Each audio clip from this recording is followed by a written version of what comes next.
ശ്രാവൺ ഗംഗെ എന്ന പാട്ടിലൂടെയായി മലയാളികളുടെ മനസ്സ് കീഴടക്കിയ ഗായകനാണ് വിജയ് യേശുദാസ്. പാട്ട് മാത്രമല്ല, അഭിനയവും തനിക്ക് വഴങ്ങുമെന്നും വിജയ് തെളിയിച്ചിരുന്നു. നല്ല പാട്ടുകളും സ്റ്റേജ് ഷോകളും ഒക്കെയായി ഇങ്ങനെ പോവുകയാണ് വിജയ് യേശുദാസ്. ദാസേട്ടനും പ്രഭ ചേച്ചിയും സുഖമായിരിക്കുന്നു. എയർപോർട്ടിലൊക്കെ കാണുമ്പോൾ എല്ലാവരും അവരുടെ കാര്യങ്ങളാണ് ചോദിക്കാറുള്ളത്. എല്ലാവരും ദാസേട്ടന് സുഖമല്ലേ എന്നാണ് ചോദിക്കാറുള്ളത്. ആരും തന്റെ അമ്മയെ പറ്റി ചോദിക്കാറില്ല എന്ന് വിജയ് യേശുദാസ് പറയുന്നു. അമ്മയ്ക്ക് സുഖമാണ് എന്ന് ഞാൻ അങ്ങോട്ട് പറയുകയാണ് പതിവ്. ഒരു ഷൂട്ടിന് വേണ്ടിയാണ് താൻ താടി വളർത്തുന്നത് എന്നും വിജയ് യേശുദാസ് പറയുന്നുണ്ട്. ഇതിങ്ങനെ നീണ്ടു പോകുന്തോറും താടിയും നീണ്ടു വരികയാണ്. ആ ഷൂട്ട് കഴിഞ്ഞാൽ മിക്കവാറും ലുക്ക് മാറും എന്നുമായിരുന്നു വിജയ് പറഞ്ഞത്. ഇത്രയും തിരക്കുള്ള ഒരു അച്ഛന്റെ മകൻ, അച്ഛൻ മകൻ ബോണ്ടിങ് എങ്ങനെയാണ്, ഇവർ ഈ പാട്ടിനെ പറ്റിയൊക്കെ സംസാരിക്കാറുണ്ടോ, ജീവിതം എങ്ങനെയാണ് എന്നൊക്കെയുള്ള ചോദ്യത്തിന് പാട്ടിനെ കുറിച്ച് അപ്പയുമായി അങ്ങനെ അധികം ചർച്ചകളൊന്നും ഉണ്ടായിട്ടില്ല എന്നാണ് വിജയ് യേശുദാസ് പറയുന്നത്. അങ്ങനെ ഒരു സിറ്റുവേഷൻ ഉണ്ടായാൽ ആ പാട്ടിൽ താൻ എന്തെങ്കിലും മാറ്റിയാൽ കൊള്ളാം എന്നൊക്കെ പറഞ്ഞിട്ടുണ്ട് തുടക്കകാലത്ത്. അധികം നീ അവിടെ ശ്രദ്ധിക്കണം എന്നൊക്കെ പറയുമായിരുന്നു. പിന്നെ പുള്ളിക്കും സമയമില്ല, ഞാനും തിരക്കിലായി, എല്ലാം വീട്ടിൽ കൊണ്ടുവന്ന് കേൾപ്പിക്കുന്ന ശീലം നിർത്തി. തന്നെ വിച്ചു എന്നാണ് വിളിക്കാറുള്ളത്. മകൾക്ക് അമ്മയ എന്ന് ഞങ്ങൾ ആലോചിച്ചിട്ട പേരാണ്. അതിനുശേഷം കുറെ ആൾക്കാർ മക്കൾക്ക് അതേ പേരിട്ടിരുന്നു. തന്റെ ഫ്രണ്ട്സിന്റെ മകൾക്കും അതേ പേരാണെന്നും വിജയ് പറഞ്ഞിരുന്നു. അച്ഛനെ പറ്റി വാതോരാതെ സംസാരിക്കുന്ന ഒരു മകൻ കൂടിയാണ് വിജയ്. അച്ഛനും അമ്മയും അധികം യാത്രകൾ ചെയ്യാൻ ഇഷ്ടപ്പെടുന്ന ആൾക്കാരൊന്നുമല്ല. തന്റെ കുട്ടിക്കാലത്ത് അച്ഛൻ തങ്ങളെ എല്ലായിടത്തും കൊണ്ടുപോകുമായിരുന്നു എന്നും വിജയ് പറയുന്നുണ്ട്. ചെറുപ്പത്തിൽ തങ്ങൾ സ്കൂളിൽ പഠിക്കുന്ന സമയത്ത് അച്ഛൻ ഇങ്ങനെ ഗാനവുമായി ഗായകനായിട്ട് സ്റ്റേജ് ഷോസും ഒക്കെ ആയി നടക്കുന്ന സമയത്ത് അച്ഛൻ ഞങ്ങളെയും കൊണ്ടുപോകും. മക്കളും ഭാര്യയും എല്ലാം കൂടെ വരട്ടെ എന്നൊരു ആറ്റിറ്റ്യൂഡായിരുന്നു അച്ഛന്. സ്കൂളിൽ പോകുന്നുണ്ടോ ഇല്ലയോ എന്നൊന്നും അച്ഛൻ മൈൻഡ് ചെയ്യാറേ ഇല്ലായിരുന്നു എന്നും വിജയ് യേശുദാസ് പറയുന്നുണ്ട്. എപ്പോഴും ഇവർ നമ്മുടെ കൂടെ ഉണ്ടാവണം, എന്റെ കുടുംബം, ഇതെന്റെ ജോലിയാണ് പാട്ട് പാടുക എന്ന്. അപ്പൊ എന്റെ കുടുംബം എന്റെ സപ്പോർട്ടായി എന്റെ ഒപ്പം ഉണ്ടാവണം എന്നൊരു കാര്യമാണ് യേശുദാസ് എപ്പോഴും പറയുക എന്നാണ് വിജയ് യേശുദാസ് പറയുന്നത്. സംഗീതം കഴിഞ്ഞിട്ടേ ഉള്ളൂ എന്നെങ്കിലും ഫാമിലി നമ്പർ 1 ആണ് പുള്ളിക്ക്.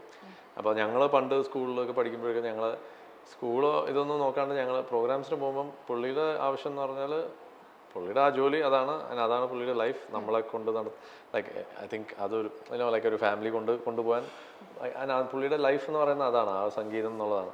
അപ്പോൾ അതിന് സപ്പോർട്ടായിട്ട് അമ്മ എപ്പോഴും ലൈക്ക് ബാക്ക് ബോണായിട്ട് എപ്പോഴും ഉണ്ടായിട്ടുണ്ട്. പുള്ളി ആവശ്യം പിള്ളേർ എപ്പോഴും എൻ്റെ കൂടെ ഉണ്ടാവണം, അല്ലെങ്കിൽ ഞാനിങ്ങനെ ട്രാവൽ ചെയ്യുമ്പോഴൊക്കെ. അപ്പോൾ അങ്ങനെ ഞങ്ങൾ പ്രോഗ്രാംസ് ഞങ്ങളെ കൊണ്ടുപോകും. സ്കൂളിൽ പോയോ ഇല്ലയോ എന്നുള്ളതൊന്നും നോക്കാൻ യങ്ങർ സ്റ്റേജസിൽ ഞാൻ പറയണേ, യങ്ങർ സ്റ്റേജസ് ഞാൻ പറയണേ, ഞങ്ങൾ 3, 4, 5, 5 ക്ലാസ്സൊക്കെ അങ്ങനെ ഒരു പ്രാവശ്യം അമേരിക്കയിൽ പോയതാണ്. എന്നിട്ട് ഞങ്ങൾ അവിടെ കൊണ്ട് ഇട്ടു. അപ്പോൾ എനിക്ക് കുറച്ചാൾ അപ്പയ്ക്കും കുറച്ച് ബ്രേക്ക് വേണം തോന്നിയിരുന്നു. അപ്പൊ ഞങ്ങളെ 3 പേരെയും കൊണ്ട് അവിടെ ഇട്ടു. പക്ഷെ അല്ലെങ്കിൽ എപ്പോഴും ഞങ്ങൾ ഫാമിലി ആയിട്ട് ഞങ്ങൾ എപ്പോഴും അങ്ങനെ ഒരുമിച്ച്. പിന്നെ ഈ പറഞ്ഞ പോലെ ഈ ഒരു പ്രോഗ്രാംസിനൊക്കെ പോകുമ്പോഴാണ് ഞങ്ങളുടെ ട്രാവൽ അല്ലെങ്കിൽ വെക്കേഷൻ അല്ലെങ്കിൽ ഈ പറഞ്ഞ ട്രിപ്പിനൊക്കെ പോകുന്നത്. അല്ലാണ്ട് ഫാമിലി ട്രിപ്സിന് പ്രോഗ്രാം അല്ലാണ്ട് ട്രിപ്പിന് വേണ്ടി ഒരിക്കലും പോയിട്ടില്ല. ഒരിക്കലും എന്ന് വെച്ചാൽ ഇൻ ദ സെൻസ് ഞങ്ങളൊരു മേ ബി എൻ്റെ മോൻ ജനിക്കണതിന് ഒരു 1 year or 1.5 years ബിഫോർ സ്പെയിനിൽ പോയി. അത് അമ്മയുടെ വേറൊരു സ്പിരിച്വൽ അങ്ങനെ ഒരു ആഗ്രഹത്തിന് വേണ്ടി ഫാമിലി എല്ലാവരും പോകണം എന്നൊരു എന്തോ ഒരു നേർച്ചയ്ക്ക് വേണ്ടി അങ്ങനെ പോയതാണ്. പക്ഷെ ഞങ്ങൾ അതൊരു ഹോളിഡേ ആക്കി മാറ്റി കുറച്ചൊക്കെ. സോ ഐ തിങ്ക് അതാണ് ഫസ്റ്റും ലാസ്റ്റും നടന്നിട്ടുള്ളത്. സോ അത് കഴിഞ്ഞ് പിന്നെ പാൻഡമിക്കും എല്ലാം കൂടെ ഒക്കെ ആയിട്ട്. സോ ഇപ്പോൾ ഐ തിങ്ക് ഇപ്പോൾ കുറച്ച് അവർക്ക് ടൈമുണ്ട് കുറച്ചുകൂടെ. ഇപ്പോൾ അമേരിക്കയിൽ ഇങ്ങനെ ഇപ്പോൾ ഈ 3 വർഷം ഇങ്ങനെ റിലാക്സ് ചെയ്തിരുന്നു. അപ്പോൾ അവിടെ ഇവിടെയൊക്കെ ഇങ്ങനെ ജസ്റ്റ് സ്ഥലങ്ങൾ കാണാനൊക്കെ അങ്ങനെ വലിയ ട്രാവൽ ചെയ്ത് ഭയങ്കരമായിട്ട് സ്ഥലം കാണാനൊന്നും പോകാൻ ഉള്ള ടൈപ്സ് ആൾക്കാരല്ല അപ്പയും അമ്മയും. ഈ പോകുമ്പോൾ പ്രോഗ്രാമിന് ഓസ്ട്രേലിയ പോകുന്നു അല്ലെങ്കിൽ UK പോകുന്നു, അവിടെ പോകുന്നു, അങ്ങനെ പോകും എന്നുള്ളതൊക്കെ ഉള്ളൂ.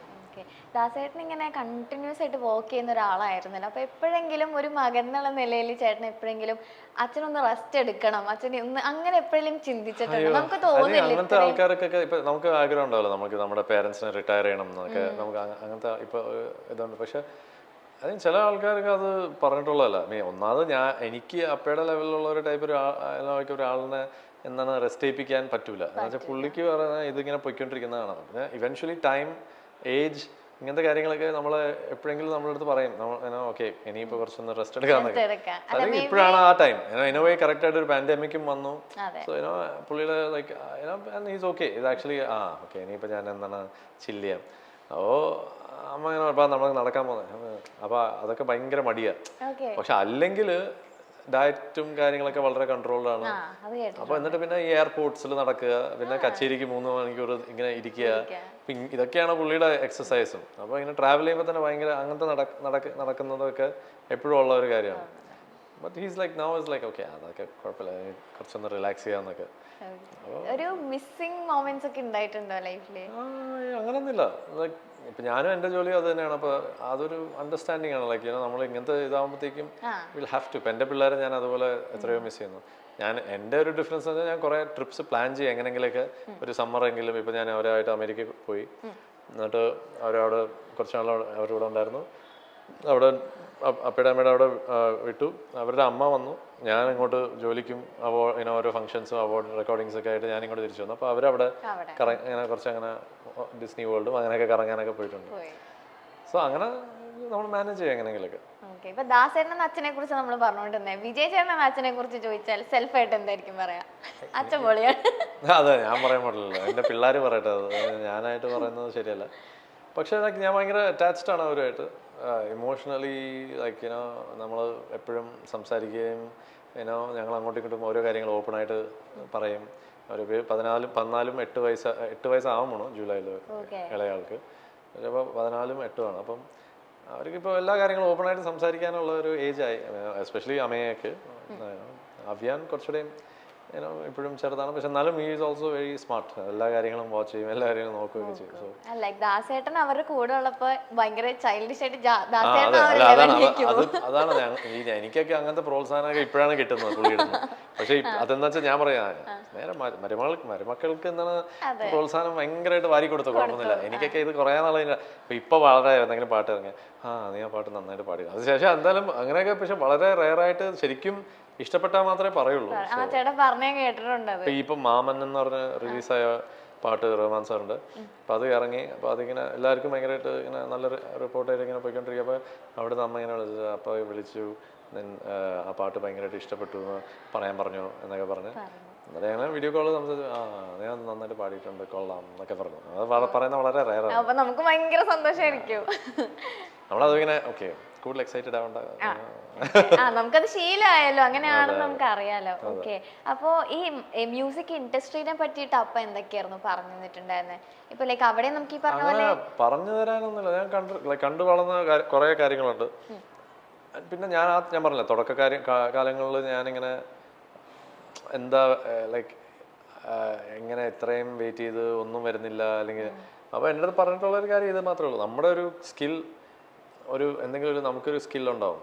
അതിനെ ഒരാൾ അത് കാണുമ്പോൾ അല്ലെങ്കിൽ അത് കാണണമെങ്കിൽ നമ്മുടെ സ്കില്ല് അത്രയ്ക്കും ഷൈനായിട്ട് നിൽക്കണം.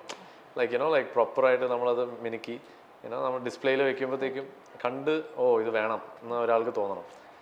അപ്പോൾ നമ്മുടെ ആ പ്രോഡക്റ്റ് പ്രോപ്പറായിട്ട് നമ്മൾ പോളിഷ് ചെയ്ത് ഷൈൻ ചെയ്ത് വെക്കേണ്ടത് നമ്മുടെ